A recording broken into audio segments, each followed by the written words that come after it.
this one for me is a big reason why my team has hit a little bit of a ceiling. When you look at, if there's two of you on the team, it's really hard. Like if it's just me and you talking every day, it's really hard for things to get confusing, right? Because we're talking to each other. Unless you're having thoughts and not carrying through. If it's the three of us, it's like I can talk to you and I can talk to you and we're clear, but you guys talk to each other and it could get dysfunctional, it could get dramatic, it can get, all these things can happen. That's three people. When you go to four people, you know, the leader can talk to three people, but then the two people have two people to talk to. So there's only four people, but there's 6 lines of communication. When you get to 7, the leader has 6 people to talk to, but there's 21 lines of communication.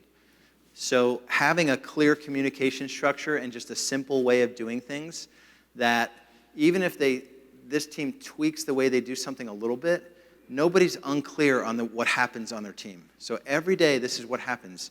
Or every Tuesday, this is exactly what happens. Or every Friday, this is what happens. You report your numbers at this time every week. And just the consistency of that, because you're trying to grow your team, even with 4 or 5 people, this is a big, big deal. And you may think that you're communicating to your team, but especially as team leaders, I'm one of the worst communicators where even everyone at that back table will tell you, and I've done it multiple times over and over again, where something that it was so clear in my mind what I wanted to happen, and I literally told nobody. And I was pissed off that it didn't happen the way that it was in my mind.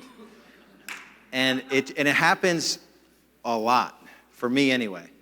So just realizing that that you've got to be able to deal with this level of complexity and it just becomes chaotic. And you've got to dumb everything down. Because you typically, and it's not a smart thing, so that's not the right word for it, but you're the person, we talked about it yesterday, you're the rock that creates all the ripples, right? So if you don't have a structure in place that helps contain that, it's going to get really messy really quick. And you're just going to live in a level of frustration all the time. So simplify the messages, the processes, the structure, the vision, the communication, and ask yourself, is it as simple as possible? So for my team, we're over 14 people, but with 14 people on a team, there's 91 lines of communication with just 14 people. Can you imagine running like, I want to say like a real company, like a company with 1,000 employees? You know, the level of clarity and communication that there has to be. So we still do our weekly team meetings, but with a different format. We're doing a weekly senior leadership meeting in a real estate company.